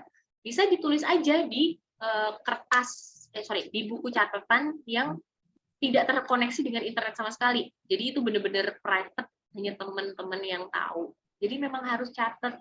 Misalnya per tanggal 10 Oktober nih, teman-teman memperbaharui password di Gmail, di email teman-teman, di Gmail, di Yahoo Mail, atau apapun itu. Kemudian untuk apa namanya, medsos gitu ya, medsos, catat aja semuanya di buku teman-teman, atau bisa memanfaatkan aplikasi manajemen password, itu bisa digunakan. Kemudian apa namanya, soal kekuatan password itu sendiri kan juga macam-macam ya. Password tuh ada baiknya tidak terdiri hanya dari huruf, tapi juga terdiri dari huruf besar dan kecil, terdiri dari juga angka, dan terdiri juga dari lambang, misalnya tanda tanya, tanda seru, lambang mata uang dolar gitu ya. Jadi ini bisa terus berkembang, tapi ada baiknya juga punya password yang kuat, terdiri dari tadi angka besar kecil, huruf besar kecil, angka, dan tanda. Caranya biar ingat gimana? Dicatatnya bisa di notes kan kayak tidak terhubung internet ya, teman-teman nggak perlu takut nanti passwordku dihack lagi. Catat aja di notes yang reguler. Kemudian apa namanya, passwordnya yang kuat. Dan tadi aku mau menekankan kenapa penting untuk mereview password, kan kita nggak tahu, bisa aja teman-teman lupa buka Gmail teman-teman di laptop orang lain, dan dari situ si orang lain ini memanfaatkan password yang belum terupdate dari teman-teman untuk buka semua data. Aku balik lagi cerita, kayak kemarin sempat menyinggung ada website yang udah di film ini di Netflix, mungkin udah ada yang nonton, yang It's Anyone Up, yang dia meretas password Gmail kita, dan dia bisa mengakses foto-foto kita dan diupload di website dia. Padahal kan di galeri kita tuh foto-fotonya sangat pribadi ya, sangat private, bisa ada foto yang mungkin apa namanya, foto yang private deh. Nah, teman-teman bisa bayangkan kalau foto-foto itu tersebar tanpa sepengetahuan teman, hanya gara-gara password yang teman-teman punya itu lemah ataupun tidak diupdate secara berkala. Kurang lebih gitu. Aku sih berharap, karena masih banyak yang belum mengupdate password, untuk mulai ya memikirkan deh, kalaupun masih males tapi dipikirkan, ini dicatat. Bagi yang sudah, untuk keep going, karena ini adalah praktik digital hygiene yang bagus. Oke, aku lanjut soal apa namanya, setelah password perlu kita memeriksa setiap aplikasi yang terdapat di gadget kita. Jadi aplikasi yang ada di gadget kita itu mostly nggak kepake, ya nggak? Bisa jadi teman-teman cuma download sekali, dipakai sekali, habis itu bosen, habis itu ditinggalin. Nah, ini perlu nih untuk dicek secara berkala, apa ya aplikasi yang udah nggak aku pakai, hapus aja. Toh kalau misalnya butuh lagi bisa download, segampang itu kan. Kalau terlalu banyak aplikasi yang ada di gadget kita dan tidak termonitoring, takutnya si aplikasi inilah yang nge-breach data kita. Nih, misalnya ya, sejumlah aplikasi itu diketahui dapat meretas data di gawai. Gawai itu bahasa Indonesianya untuk gadget, untuk handphone. Di gawai untuk disalahgunakan. Nah, 60% orang di Indonesia itu nggak tahu kenyataan itu. Dan tidak pernah memeriksa keamanan aplikasi yang ada di ponsel pintar mereka. Jadi tadi ya ada 3 hal, kita perlu cek syarat dan ketentuan dari aplikasi itu, kita perlu cek izin aksesnya itu apa aja, kemudian kita perlu mengganti password secara berkala, kata sandi secara berkala, dan juga mengecek aplikasi secara keseluruhan yang ada di handphone atau laptop atau tab kita. Ada nggak sih aplikasi yang ini nggak pernah dipakai, hapus. Ini kayaknya apa ya, khawatirkan ya atau mencurigakan nih, kayaknya dia data breach nih dari aplikasi ini, hapus saja. Gitu. Dan keamanan ini tentu saja untuk memperkuat kita dari kejahatan cyber. Aku mau share juga data dari Badan Cyber dan Sandi Negara bahwa 888 juta serangan cyber itu terjadi dari Januari hingga Agustus. Bayangin nggak? Serangan cyber itu semasif itu. Pada akhir 2021 jumlahnya mencapai 1,6 miliar serangan cyber. Jadi sesimpel, pernah dengar cerita ini kan, ada hacker yang mengambil Rp1 dari rekening nasabah di satu negara. Rp1. Tapi bayangin Rp1 itu kalau di Indonesia dikaliin 200 juta penduduk itu berapa? 200 juta kan. Teman-teman mungkin nggak sadar Rp1 diambil dari rekening teman-teman. Tapi bayangin ketika dia sudah punya akses ke rekening kita, dia mau ngambil seluruhnya juga bisa, nggak cuma Rp1 juga bisa. Di tengah pemerintah yang regulasinya masih terus berproses ini kan, akhirnya kita perlu punya kesadaran untuk mengamankan PIN gitu ya, PIN password.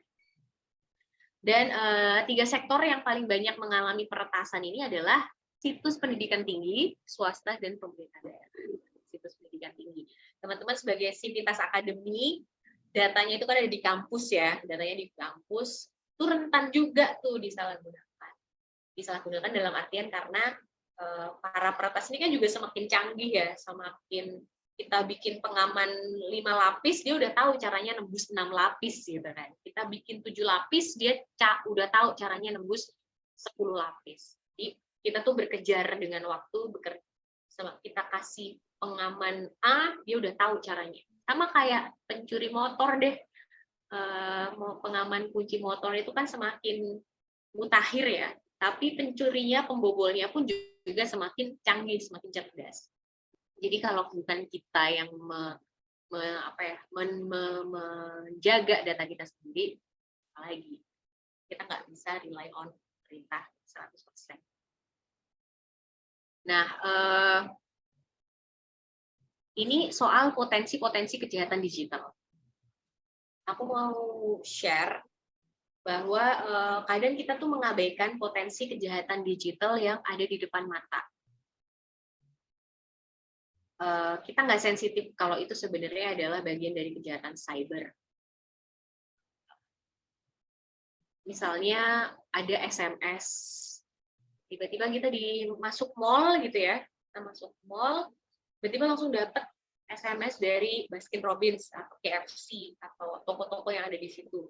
Itu mereka tahu data kita dari mana, tahu nomor kita dari mana ya. Tiba-tiba ketika kita datang, kita langsung dibanjiri promo-promo. Nah, kita membiarkan aja kan, kita nggak lapor ke misalnya Kominfo bahwa saya mendapatkan SMS ataupun mendapatkan pesan dari pihak yang seharusnya tidak mengetahui nomor telepon saya. Teman-teman abai aja, oh ya udah. Padahal itu adalah salah satu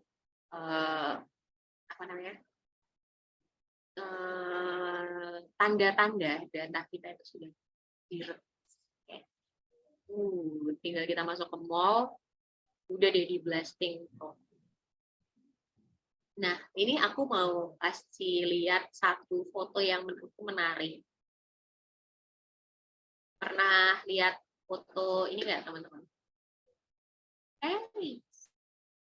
Nah, pernah lihat foto ini?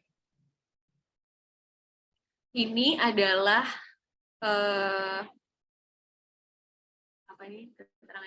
surat keterangan permohonan pembuatan kartu tanda penduduk milik Menteri Perikanan Susi Pujiastuti yang tersebar di media sosial setelah menjadi bungkus makanan. Peristiwa ini menunjukkan masih lembahnya perlindungan terhadap data pribadi oleh negara. Jadi nggak cuma digital nih, sesimpel perlindungan data kayak gini tuh kita masih lemah banget. Jadi kalau teman-teman abai, siapa yang data? Nah, tinggal 20 menit ya.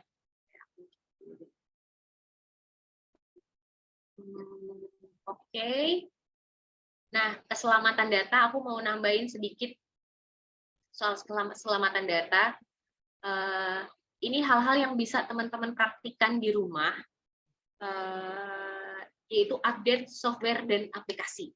Update, dicek nanti kalau misalnya ada ada notifikasi untuk update atau pembaruan software dan aplikasi, klik aja, karena software dan aplikasi yang semakin terbarukan itu berarti dia sudah semakin mutakhir, dia sudah mencoba mengatasi permasalahan-permasalahan sebelumnya, bugs dan segala macam, dan akhirnya dia lebih oke gitu untuk ditaruh di device kita. Kemudian antivirus itu penting karena ada serangan malware dan segala macam. Ini basic banget ya, tapi jangan dilupakan. Saya mencoba untuk mengingatkan untuk tidak melupakan hal sederhana ini. Dan kemudian manajemen password yang udah aku sampaikan tadi.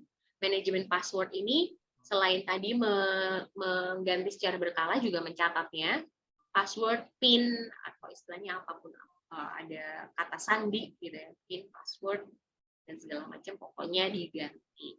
Nah, untuk ngomongin lebih dalam nih, secara teknis soal keselamatan dan keamanan data digital, salah satu laman yang bisa aku rujuk adalah securityinthebox.org/an/. Ini teman-teman bisa belajar banyak di sini. Aku sendiri sebagai praktisi di media massa ya, itu kemudian juga punya kesadaran untuk menjaga data diri, apalagi dari sisi pekerjaan. Aku misalnya nih survei nasional Kompas seperti yang aku cerita 2 minggu lalu ya, ketika aku di Sulawesi. Data yang kami kumpulkan itu kan dari 1.200 responden nasional yang kita perlu keep, kita perlu rahasiakan. Untuk itu kita bangun satu sistem gathering data dan segala macam yang secure, sehingga tidak bisa meminimalisir ditembus oleh hacker. Dan juga kita punya manajemen password. Setiap interviewer, orang yang mewawancara masyarakat itu, punya akun dan punya password yang hanya dia yang tahu. Dan itu jadi pertanggungjawaban agar datanya selalu secure. Jadi di media massa ataupun nanti ketika teman-teman masuk ranah kerja ya, punya kesadaran terhadap keamanan data ini jadi barang yang penting banget. Karena kalau enggak, data bisa tersebar-sebar. Misalnya dokumen pribadi teman-teman kesebar yang bisa berdampak ke pekerjaan, bisa juga kan. Jadi manfaatnya benar-benar di tataran taktik untuk keamanan dan keselamatan digital. Nah, ini sebenarnya satu topik tadi ya, karena kita mau bahas 3 topik, fact check ini sebenarnya topik yang ada baiknya kita bisa bahas di lain waktu, tapi aku mau memperkenalkan sedikit tentang soal fact check dalam kaitannya untuk keamanan data dan juga digital hygiene. Kita tuh sekarang kan terpapar konten digital yang setidaknya bisa kita bagi ke 3 atau 4 hal nih. Narasi itu berupa teks gitu ya, bisa teks berita, bisa teks percakapan gitu. Kemudian ada foto dan grafis, foto ya visual gitu ya, foto dan juga grafis atau bentuk yang grafik, infografik, yang bentuk tren, bentuk gambar bagan, chart dan segala macam. Kemudian video. Fact check ini atau cek fakta ini perlu dilakukan pada setiap model atau konten yang mana membuat kita akan lebih secure. Misalnya aja, teman-teman ketika mendapatkan teks berupa ada isinya link gitu ya, selamat Anda mendapatkan cashback 100.000 dari Shopee Pay. Silakan klik link di bawah ini. Cek dulu nih, itu benar nggak ya? Ceknya gimana? Bisa lihat dari apakah memang itu dikirimkan dari nomor yang terverifikasi oleh Shopee, apakah memang itu laman Shopee gitu ya. Kalau misalnya enggak, bisa diklik. perlu verifikasi. Caranya macam-macam. Makanya aku bilang ini bisa dijadikan bisa dijadikan pertimbangan. Ini udah dikabarin Pak Patria 10 menit lagi. Oke, aku percepat. Ini tapi fact check ini bisa kita bahas dalam satu kuliah yang komprehensif gitu ya. Tapi sedikit banyak aku mau sampaikan, kita perlu memverifikasi setiap konten yang ada dengan satu pemahaman soal laman, pemahaman soal sumber datanya dari mana gitu kan. Sumber linknya dari mana, dan juga ada tools-tools yang disediakan secara bahkan gratis untuk mengecek apakah berita ini betul atau enggak. Nah, ini terakhir ice break terakhir nih. Soal ini, apakah kamu pernah memeriksa informasi yang kamu terima dari internet, media sosial, aplikasi, atau informasi yang aku mau sampaikan ini, informasi yang aku maksud ini bisa tadi yang seperti aku contohkan tadi, ketika teman-teman dapat dapat message dapat pesan, dapat WA gitu dari Shopee yang ngomong kalian dapat cashback, atau dari Bank BRI bahwa kalian mendapatkan pinjaman cair gitu. Aku mau nanya, langsung aja di chat aja ya biar bisa semuanya berpartisipasi. Silahkan isi di kolom chat apakah kalian pernah memeriksa informasi yang kalian terima dari internet. Jadi misalnya ada share di Purworejo sedang banjir bandang gitu kan. Teman-teman itu kayak cek dulu apa langsung share ke teman lainnya. Silakan dijawab di kolom chat. Pernah nggak teman-teman ngecek berita link yang dikirim ke WA atau medsos teman-teman? 2 menit aja ya. Silakan kolom chat, pernah atau enggak gitu jawabnya. Pernah ngecek berita berdiri. Nah, misalnya kayak seperti ini. Udah deh, Leni istiqomah selalu, Pak. Oh, tidak pernah langsung share.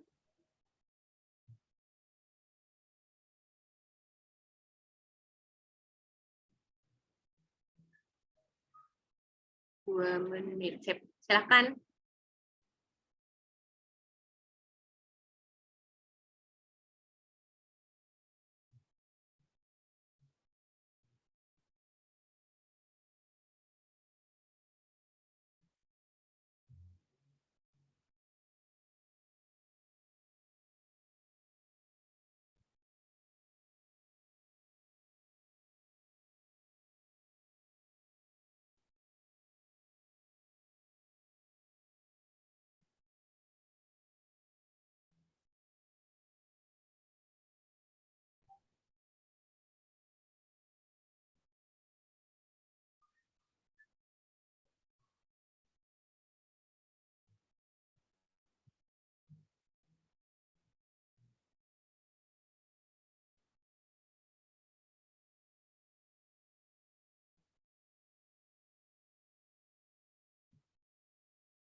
Oke, sambil pelan kita bahas, karena udah detik-detik terakhir, dari Leni Istiqomah, sudah ketika ada notif, salah. Pernah cek Kak, Hana? Alfi, pernah Kak cek berita gempa? Oke, pernah Kak cek berita Sambo? Mantul. Pernah info gempa, berita gempa. Oke, sip. Nah, itu sedikit soal fact check. Kita perlu ngecek berita ataupun ngecek berita pelakor. Endah. Ada aja kamu. Menarik. Nah, oke. Pernah Kak cerita berita Lesti? Sip, oke. Aku seneng nih karena teman-teman sepertinya mostly udah, kalau untuk fact check, cek fakta udah diterapkan ya dalam kehidupan sehari-hari. Nah, sebagai rangkuman, soal keamanan data digital ini yang paling ingin saya sampaikan adalah bahwa ketika kita berbicara literasi digital gitu ya sebagai rumah, keamanan digital itu adalah pilar paling utama. Yang sayangnya saat ini justru terabaikan. Ketika ngomongin literasi digital, orang fokus untuk bagaimana digitalisasi pelayanan publik. Bagaimana digitalisasi kita bikin SIM, STN, ngurus STNK, SIM, KTP, semuanya digital. Kita ngomongin pengurusan izin usaha, izin riset, ada PTSP, ada satu pintu. Kita udah semuanya izinnya pelayanan publik diarahkan semuanya menjadi digital, smart city. Itu bagus, pelayanan publik kita mengarah ke ranah digital. Tapi yang kemudian dilupakan adalah tadi pilar utama yaitu keamanan digital. Dengan situasi di Indonesia saat ini yang mana data masih mudah sekali untuk diretas gitu ya. Pimpinan-pimpinan negara datanya masih dalam instate gitu ya, masih rentan untuk diretas. Belum lagi misalnya penyampaian dari kementerian terkait yang masih sedikit banyak tidak memuaskan bagi publik. Sini perkuliahan ini bertujuan untuk meningkatkan kesadaran teman-teman bahwa kita sendiri nih yang menjaga keamanan data kita. Nah, kesadaran itu perlu kita bangun dari sekarang. Kalau kita bilang 10 tahun lalu itu saat ini kita terlambat, nggak apa-apa. Karena memang yang bisa kita lakukan adalah saat ini untuk menguatkan kesadaran keamanan digital. Hal-hal yang saya share tadi adalah pengalaman saya ketika berkolaborasi dengan Google Inisiatif tentang bagaimana kita punya digital hygiene atau data digital kita tuh higienis dari serangan ataupun dari tangan-tangan para peretas.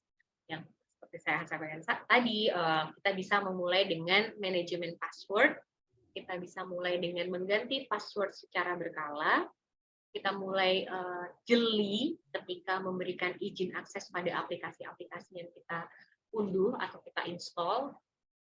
Kemudian kita mengecek juga aplikasi-aplikasi yang lama ada di gadget kita yang sudah tidak terpakai, misalnya jarang kita lihat, untuk mending dihapus aja.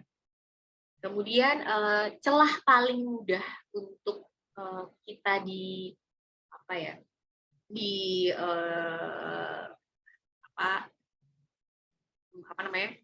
masalah dari isi data itu kita diambil itu biasanya dari media sosial.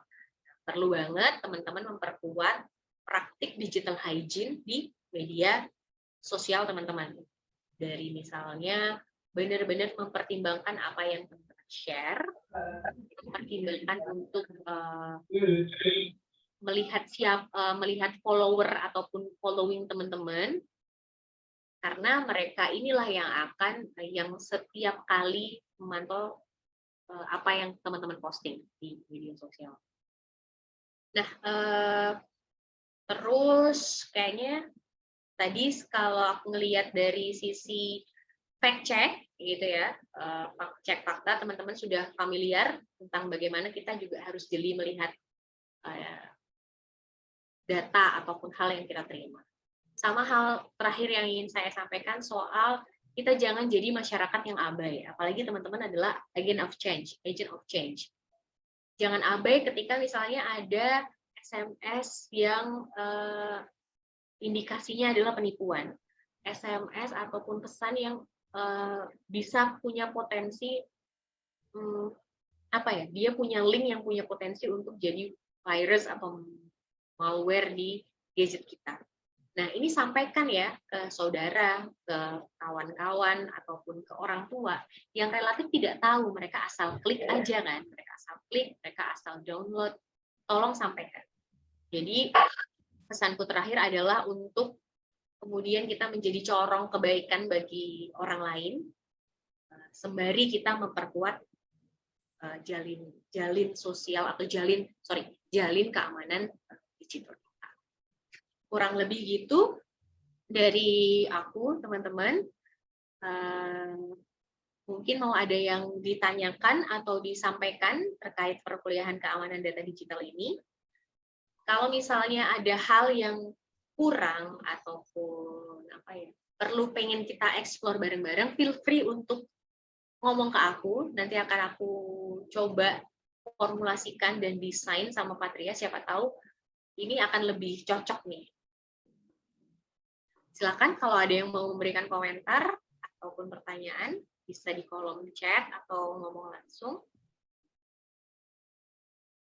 Dan sekaligus, ya tadi seperti aku udah singgung, keamanan data ini penting banget ketika nanti kamu masuk ranah kerja ya.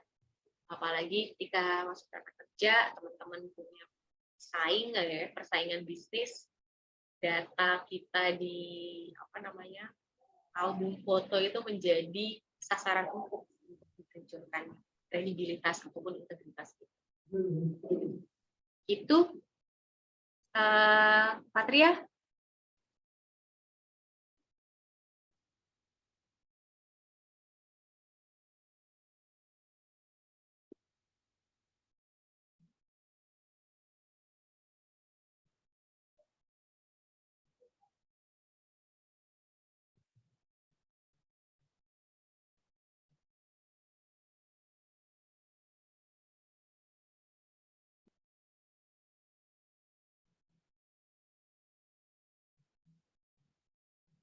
Halo, Patria.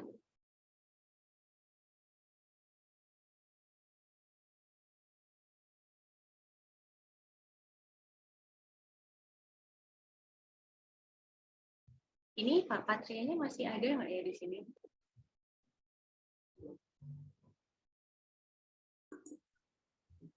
Halo, Patria. Yuk. Ya, udah Pak. Siap. Thank you. Ya. Di kelas ini kita sampai berjumpa di minggu depan untuk kelas A. Tapi untuk kelas B besok kita masih ketemu ya. Ada perubahan jadwal nggak untuk besok, Toh? Aman. Ini kelas A aja kan? Besok tetap kelas B ya? Besok kelas B. Iya. Aman, nggak ada. Oke, gitu. Baik, teman-teman mahasiswa, ada yang ingin disampaikan atau ditanyakan? Kalau misal belum ada, boleh disimpan dulu, nanti besok minggu depan disampaikan lagi ketika bertemu dengan praktisi kita, apa yang menjadi unek-unek bisa disampaikan minggu depan. Betul, dan teman-teman feel free kalau misalnya bahas ini dong Kak, soal literasi digital belum dibahas, aku akan sangat senang sekali. Karena lagi-lagi mengingatkan kelas ini adalah kelas kolaborasi ya Pak Patria ya, agar